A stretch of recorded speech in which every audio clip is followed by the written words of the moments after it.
Hello, everyone.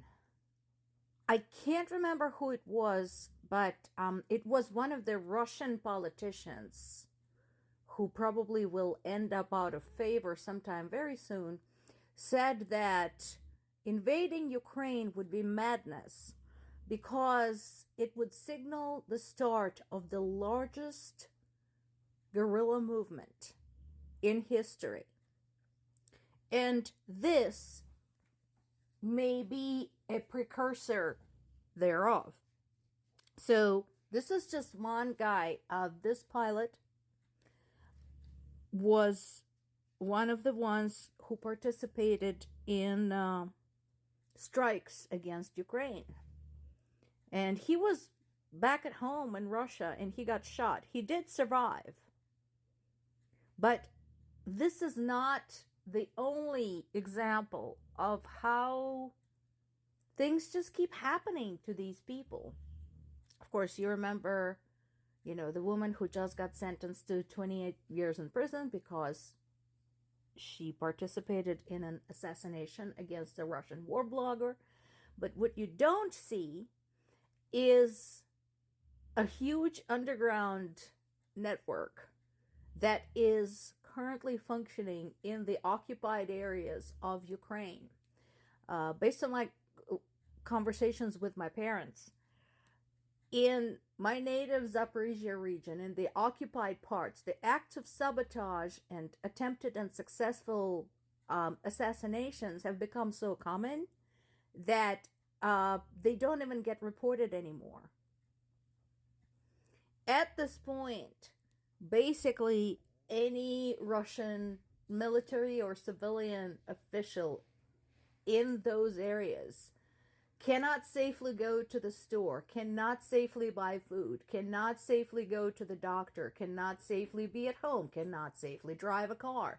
And I can guarantee you, Russian invaders, that this will continue until every single one of your soldiers leaves Ukrainian territory. It is that simple. My people have had 2 years of experience so far undermining what you're doing in our territory, and they have learned a lot. The really cool part about it is that, again, they're doing a smart thing. They're being very smart about it because whatever they do, they use materials and products that can be purchased anywhere. Rat poison, nitroglycerin, anything that can be bought at a grocery store or a pharmacy, and then they put them together and make the lives of Russian occupiers hell. As well they should. This article is on BBC, and I found this very interesting. So, as you know, Russia had freed thousands, tens of thousands of their prisoners, many of them serial criminals, many of them accused of violent crimes such as murder and rape, and let them go to war in Ukraine. But the times are changing, apparently, and instead of a fairly temporary deal, these people are no longer going to be able to get out so easily. So, in the past, they got a pardon, and there was a time limit on how long they had to serve. They had to last 6 months. Not anymore. First of all, they no longer get a pardon, and second, they have to stay at the front until the war is over. And I'm wondering why, other than the fact that, Russia is experiencing serious decline in its army numbers. I wonder what's happening there. But also, there are now dozens upon dozens of documented cases of these men coming home after they have served their time in the army and proceeding to do what they've been doing before: murdering, stealing, raping, beating, abusing, and so on and so forth.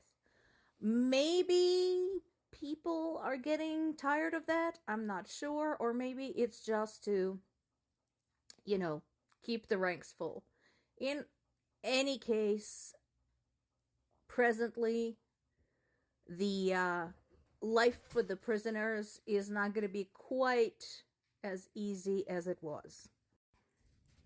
As usual, I would like to wrap up with a personal angle on everything that's going on, because once again, let us not forget that there are human beings involved in all of this. This is not a game. Another Ukrainian athlete has been killed in action, like so many.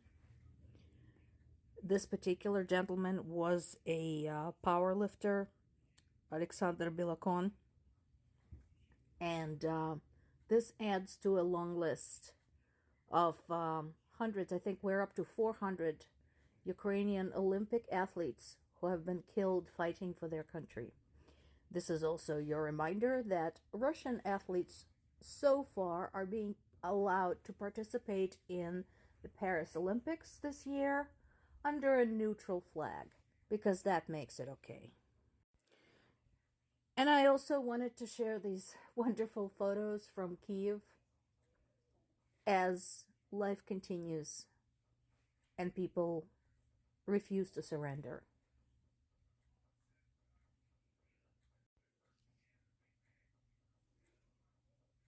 This is Ukraine.